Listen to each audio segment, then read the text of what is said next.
Welcome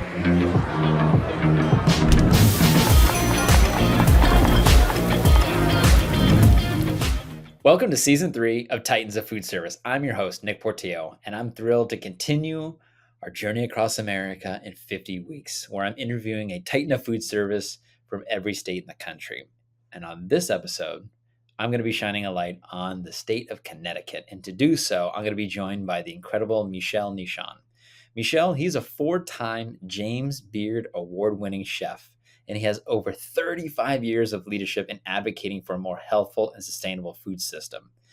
Currently, he's the founder and president of Wholesome Crave, which is a food company dedicated to selling responsibly sourced plant-forward soups to large-scale dining facilities.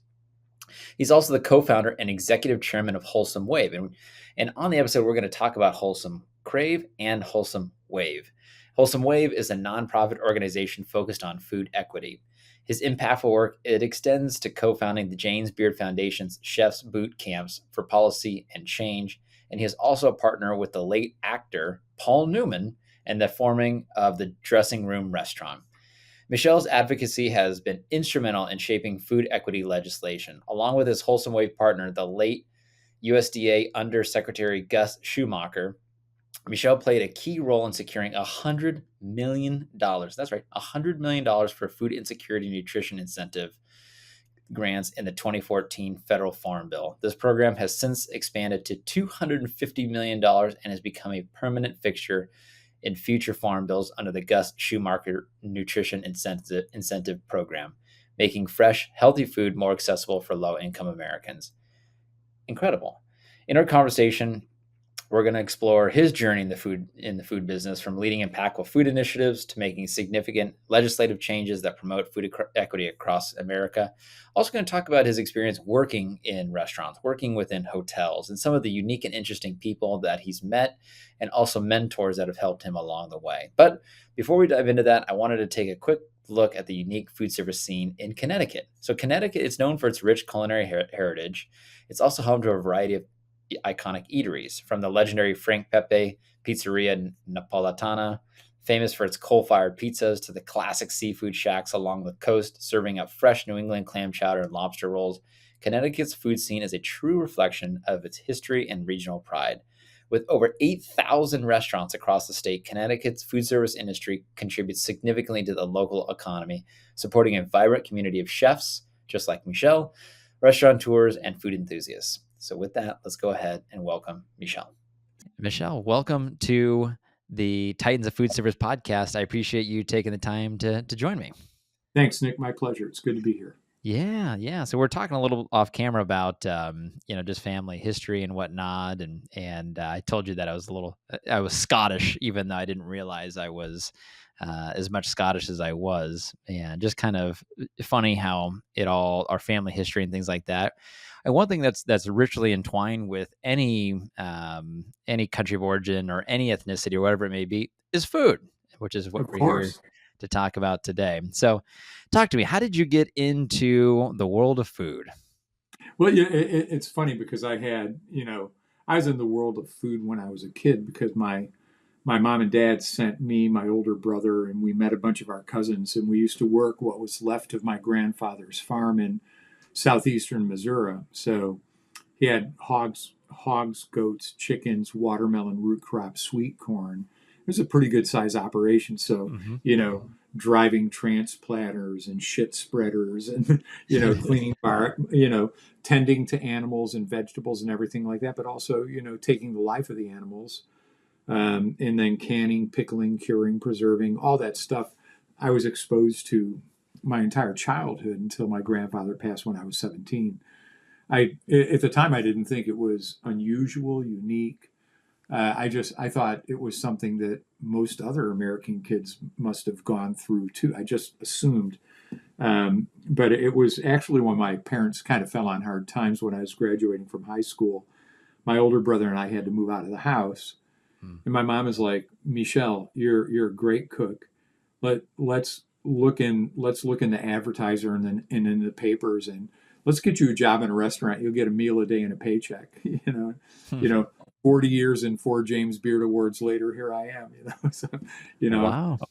hog and sweet corn slinger from Chicago that spent a few years in Morley, Missouri, slopping hogs Amazing, and amazing. turning them into delicious things as well. So, Of yeah. course, of course. Talk to me about. So you mentioned a James Beard Award winner 4 times. Yeah, 4 times. Yeah, It- it's funny. I often told people when I won my first one that they should just rename it the "There Goes the Neighborhood Award."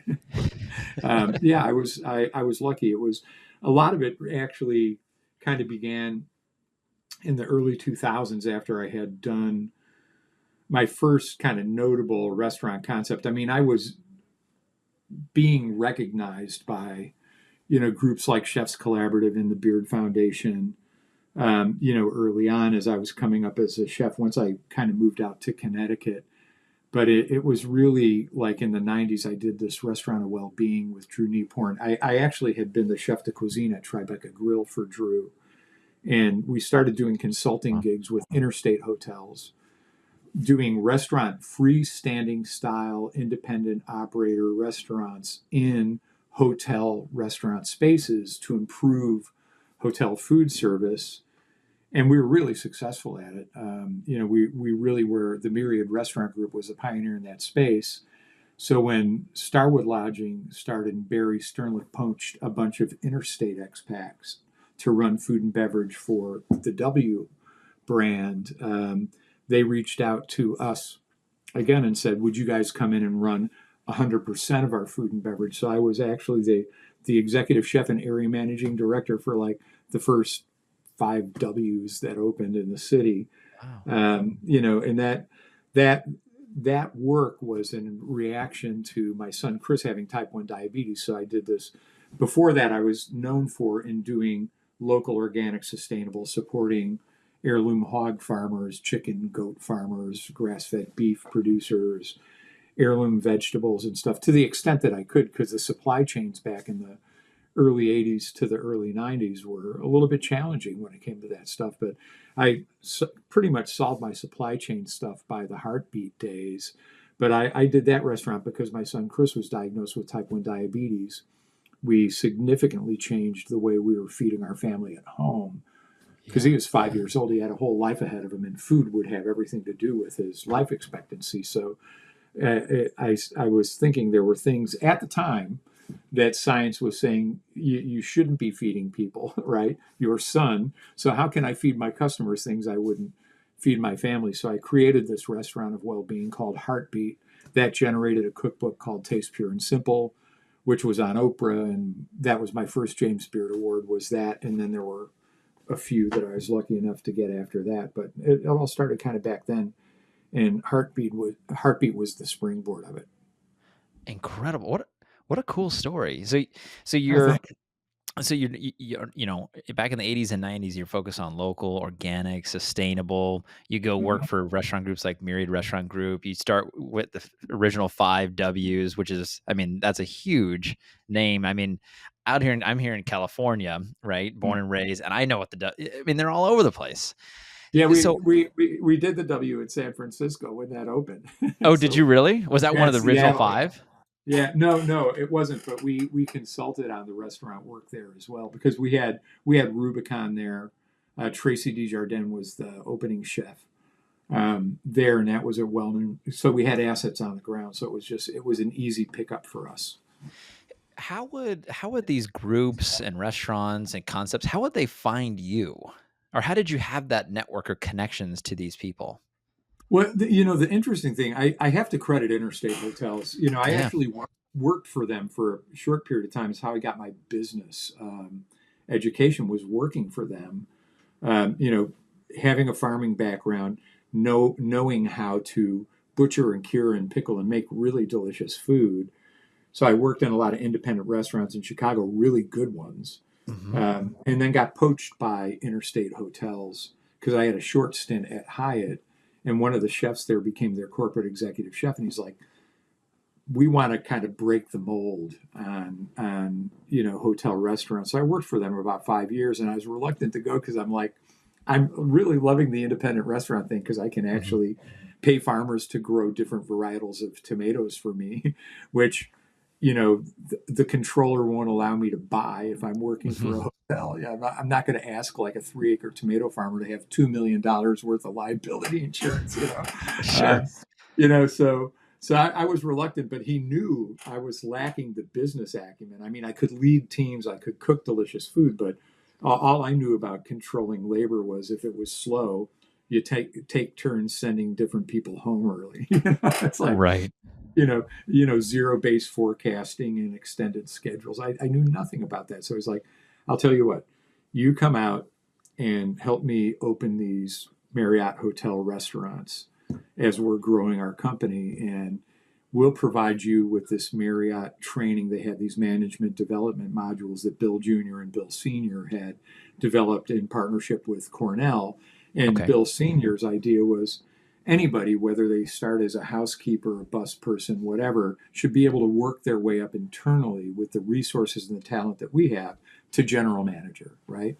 So I had a gig. I had that gig with them, and they put me through the module, and it was great. But when my time was up, I needed to get back to the more creative, artisanal, kind of, forward thinking, in a place where you set trends, because a lot of the hotels at that time were all about cutting costs. It's everybody's Mhm. bonus structure was based on running a lower food cost, running a lower labor cost, running a lower materials cost. All of these things are actually antithetical to driving revenue. But they do make the percentages on a bottom line look good. So I just got back into the independent restaurant scene and just moved. That's how I ended up at Myriad. But it really was Interstate that reached out to the Myriad Restaurant Group Yeah. because at that time, Drew Nieporn was the man.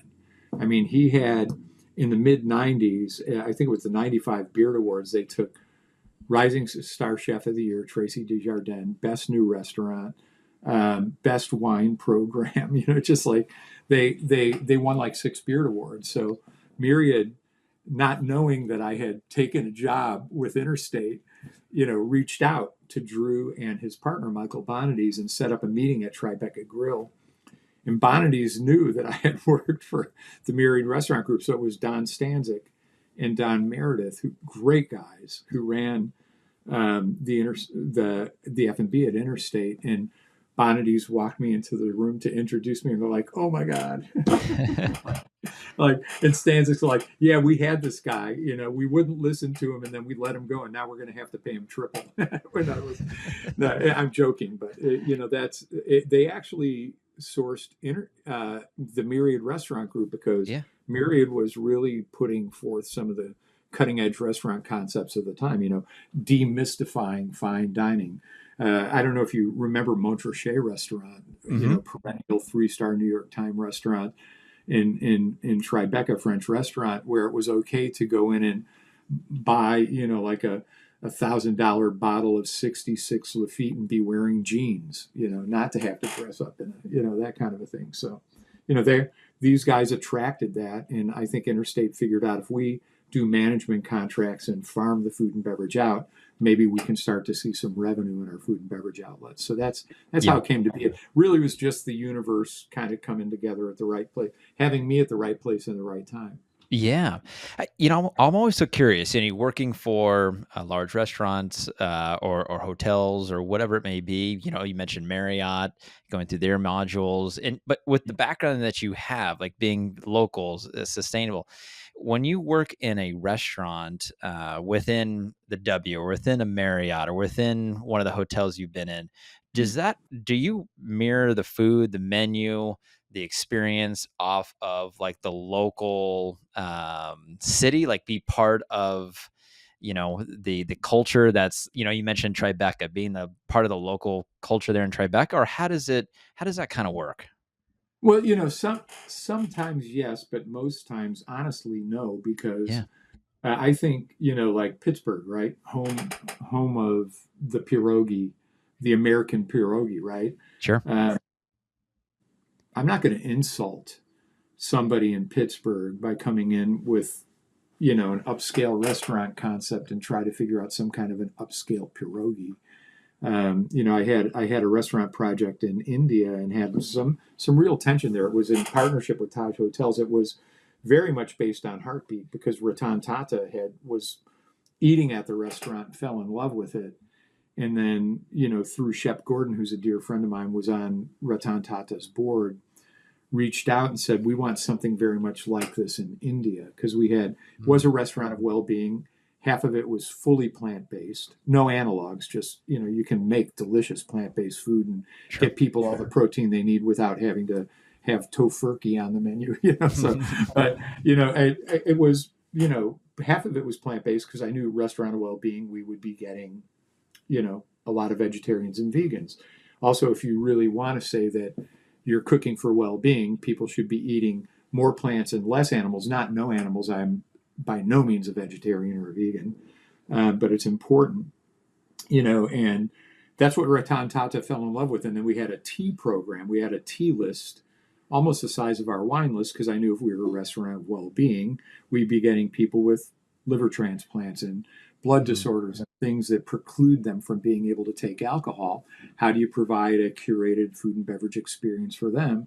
Tea is a great way to do it. There are hundreds and hundreds and hundreds of different loose leaf varietal teas that go well with food. So I did that project in India. That again was like a management contract. But when I went to India, there was a lot of pressure from their corporate executive chef to do an Indian heartbeat fusion. And I'm like, I went around to the different states, and there's so many different cuisines in India, so many different cultures and subcultures of subcultures, each of them having their own cuisine, their own ideologies, their own religions, their own secular beliefs, etc. And frankly, they're way ahead. The average Indian dishwasher cooks more at home every day of the week than Ina Garten. I mean, it's like I had trouble telling the difference between all these different cuisines, because they were so powerfully flavored. But there wasn't anybody that I knew who was a culinarian in India who couldn't say, that's from Kerala, that's from Rajasthan, that's from Goa, that's from Chennai, that's from, Tamil Nadu. And I didn't want to insult the Indian people by doing an Indian fusion. And I often call fusion cuisine confusion. It's just like, what are you trying to be, right? So we just basically did heartbeat. So some restaurant, a lot of the larger chains do that, because they're in that middle of the road space where they're getting the everyday diner, and I totally get that in those formats. My only prayer and hope for those guys is that when they do it really, really well, and they're hiring local folks who make the best damn pierogi you've ever had in Pittsburgh, right? That's right. You got to be authentic. If you're going to do it, you got to be authentic about it. It's hard to kind of squeeze it into a restaurant concept where it doesn't belong. So much of it depends on, is it a concept driven menu, or is it like a everybody's person menu because you're looking for a piece of that pie? Yeah, that makes sense. In my business, I'm a food service broker, so I represent different food manufacturers and I present their products to local Yeah, I chefs. do that now too. By the way, I don't broker. We manufacture. So yeah. Oh, do you? Yeah. Amazing. Yeah. So in my line of work, I work with a lot of different chefs, a lot of food and beverage directors, owners of restaurants. Anybody, decision makers who would purchase products from a manufacturer, right? And when I deal with these different operators that are out there, I deal with chefs on all different levels. You could be super fine dining. You can be, the local burger joint. Yeah. Looking at your history and just in our conversation, you've come across a lot of interesting people. You've been to India. You've traveled the world and the country, and you've met so many people.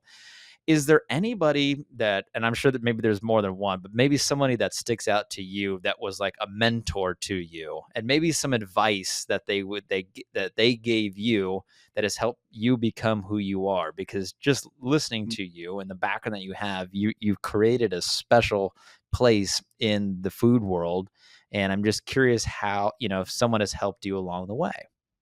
Yeah. Yeah. There. So I have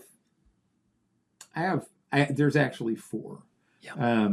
One is Stephen Hall, who was the executive chef at the Hyatt Regency Milwaukee. I worked for him. He's the one who got poached by Interstate and then invited me to come.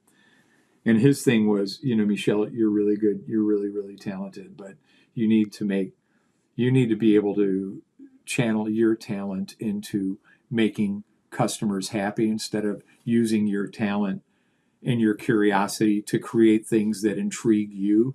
But the dining, the people that you're feeding might not understand or appreciate. He was the guy who was always like, rein me in.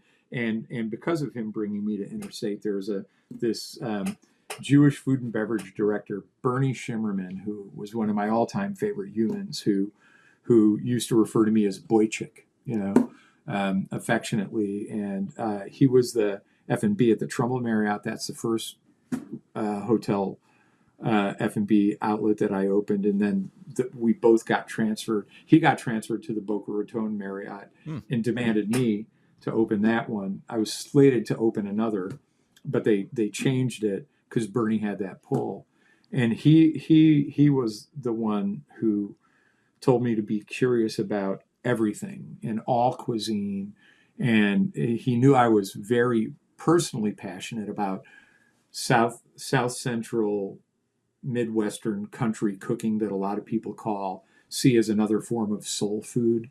I mean, I was raised on things like fried chicken, smothered pork chops, collard greens, etc., ham, pickles, fermented stuff. That the Jewish have an app for that. The Arabs have an app for that. The Norwegians, there's home cooking everywhere. You should know all of it. And with all the fine dining experience you've been lucky to have, don't be closed-minded to other cultures, because there are people doing what you are doing that are reaching so many more people. And if you want to have a career in this industry, you want to really be able to understand that there are people coming from all types of places in the world that you're going to be connecting with through food. And you should at least understand the basic of their culture. And there's no better way to do that than through their food, right? So he was great. Gus Schumacher is a former Undersecretary of Agriculture who I co-founded my nonprofit, Wholesome Wave, with. Wholesome Wave is the nonprofit. We're the guys who created doubling food stamps for fruits and vegetables at farmers markets and then grocery retailers. And as a result of mine and Gus's work, it spread to 49 states. We achieved a pilot in the 2014 Farm Bill during the Obama administration to double food stamps for fruits and vegetables. And in 2018, during the Trump administration, it was made permanent. So it's now a permanent part of the federal Farm Bill.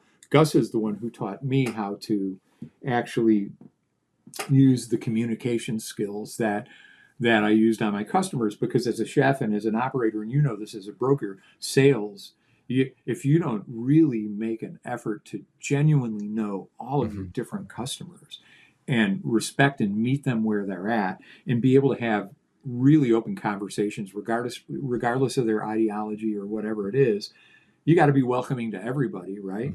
And that's the genuine hospitality gene.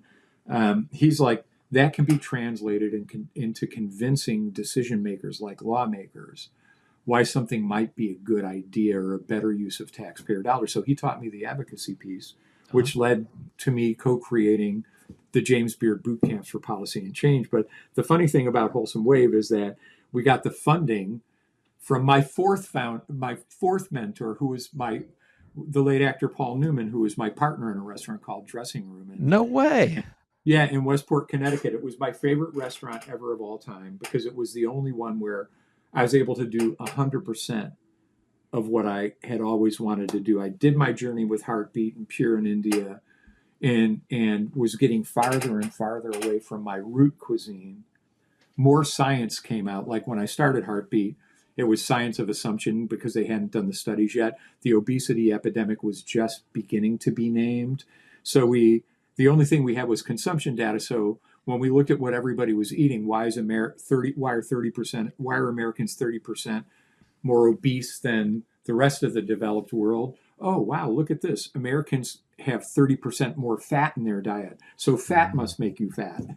But, by the time, I met Paul, that science got turned on its head, that highly processed carbohydrates actually make you obese, that trans fats give you high cholesterol. Eggs don't give you high cholesterol. Shrimp don't give you high cholesterol. That's dietary cholesterol. It leaves your body when you're reading the paper the next morning, but it's gone, right? But it's some of the things that you eat that aren't clean that cause your liver to produce that serum cholesterol. So once I learned those things, I'm like, wow, I can do, my country cooking. And it was Newman who said, because very similar, he and I got to know each other over a couple of years, because originally I was just advising him. I didn't want to, I had my own consulting business through which I was doing the Taj Hotel's work. Mm-hmm. I designed the full menu for Song Airways, a wholly owned subsidiary of Delta. It was the first airline to do food for sale on an airline. And ours was organic and health. We had always had a vegan option, but everything was Organic Valley, chicken, skinless, boneless chicken breast with earthbound organic Caesar salad hearts with Newman's own salad dressing, right? Paul was the guy who said, be yourself. Mm-hmm. I was doing this consultant thing. He was trying to find operators to do the restaurant, and none of them wanted to do the things he did. When we talk about, like, I'd tell him about my mom's chicken and dumplings, whole pulled chicken, breast, legs, thighs, and back, and the broth from the simmered chicken used for the gravy, and the fat from that used to make the pie dough for the chicken pot pie. And he and I would like riff off of a great pot roast, a great meatloaf. And all of the operators wanted to do like quail stuff with foie gras and stuff. And after a couple of years of him getting to know me, he's like, you are the guy, Michel. Would you please consider? I'll do anything. Keep your consulting, but whatever. It's like we're so on the same page. And he said, I would like to see how your restaurant comes out if you did the restaurant of your dreams, the food that you were raised on, where you could reconcile all of the things that you learned with everything that you grew up on and serve it to people in the way that you've told me stories about your mother and your uncles and all this stuff. And that's what Dressing Room was. It was a restaurant where we looked at American heritage heirloom cuisine that kind of got turned into really crappy convenience food during the age of, economic expansion and all that stuff. Just got, relegated to shitty stuff like, Swanson's chicken dinners, Salisbury steak and all of that stuff. So he was a great mentor because he actually helped me understand that we all have a responsibility to move through the world as a complete human being, as the person who we really are, and then be transparent about that with everybody. So, Yeah, amazing. I'm sorry, that's a long answer, but No, I love that. You took great nuggets from each person. I like what you said too about, I think it was Bernie, with be curious, right? Like look yeah, at other wow, cultures, cuisines, maybe even challenge assumptions that have been there, right? Especially when it comes to hey, we're doing it this way. Well, why can't we do a little bit different, right?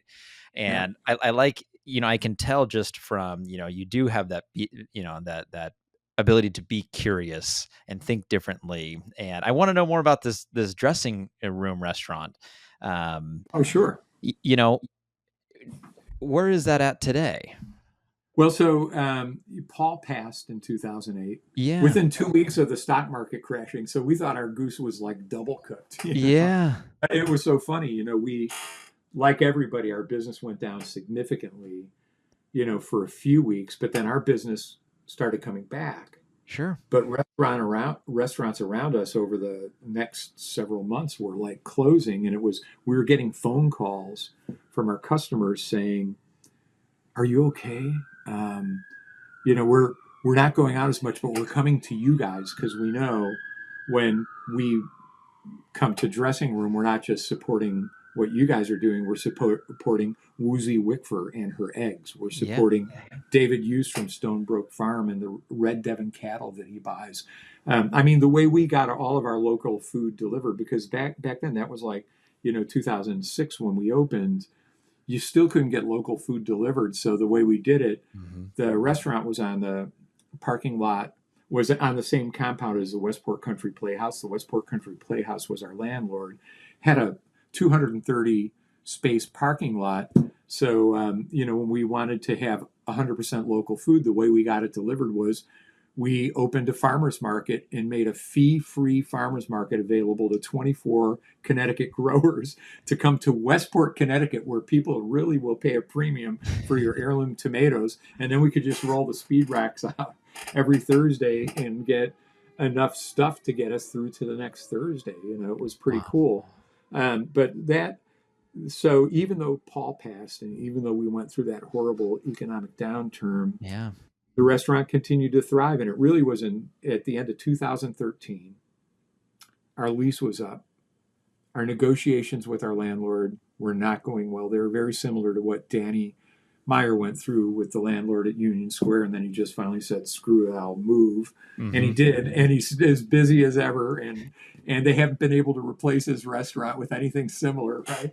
But anyway, that was happening. But also at the same time, Wholesome Wave, Gus was alive. We knew that our food stamp doubling program was going to become a fully funded federal pilot in the 2014 Farm Bill, and Wholesome Wave was going to blow up. And it was actually my wife Lori who's like, Michelle, do you need all this because it was the negotiations were getting pretty intense, and I just wrote him and said, you know what, guys, you can have the restaurant.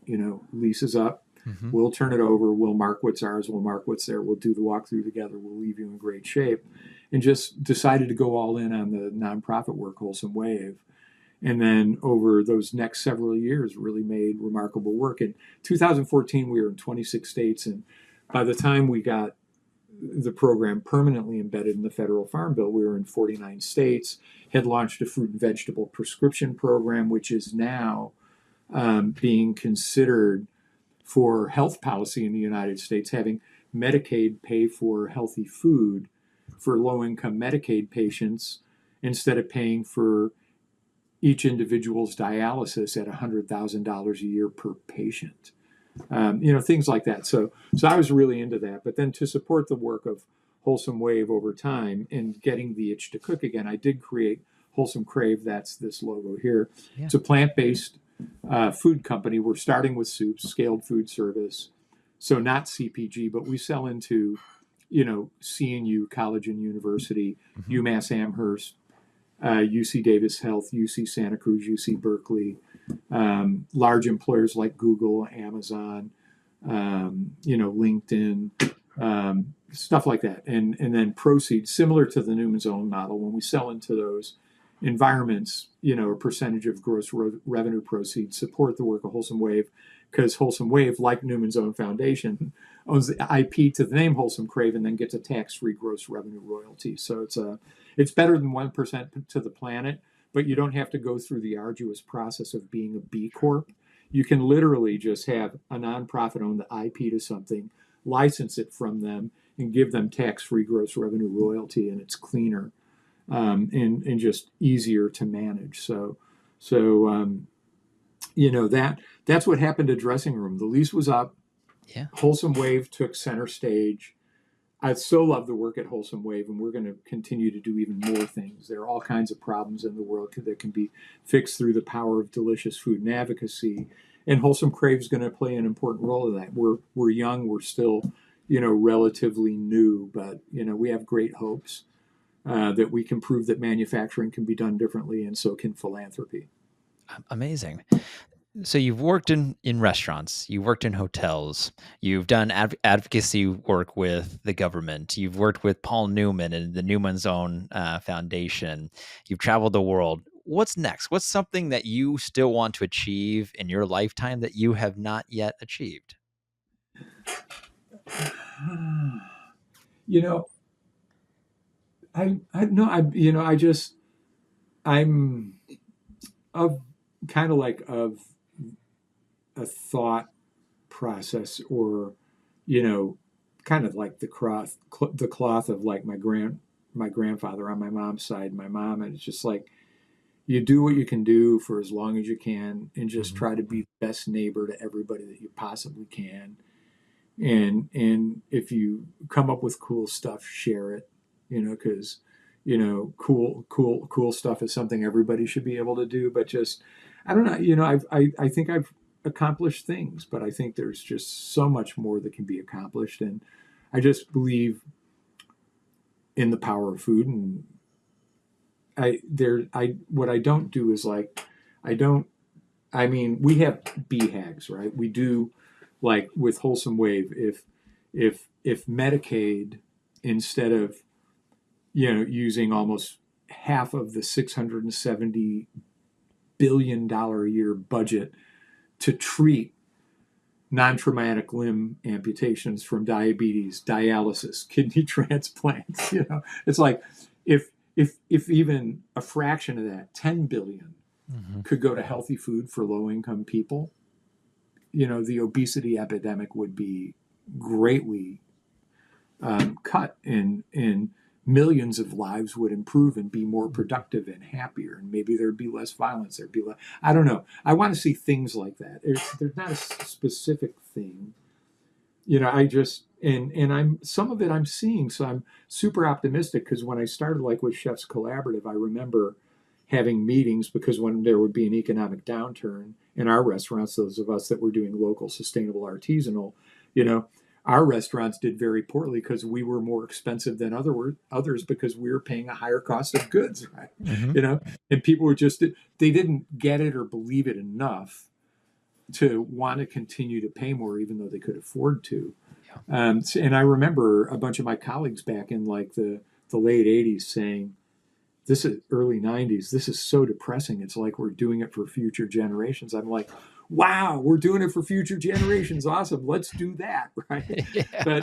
But in this short time, I've seen more change in the last 10 to 15 years than I was dreaming of at that time, and that everybody was depressed about. I mean, you can get heirloom tomatoes at a Piggly Wiggly.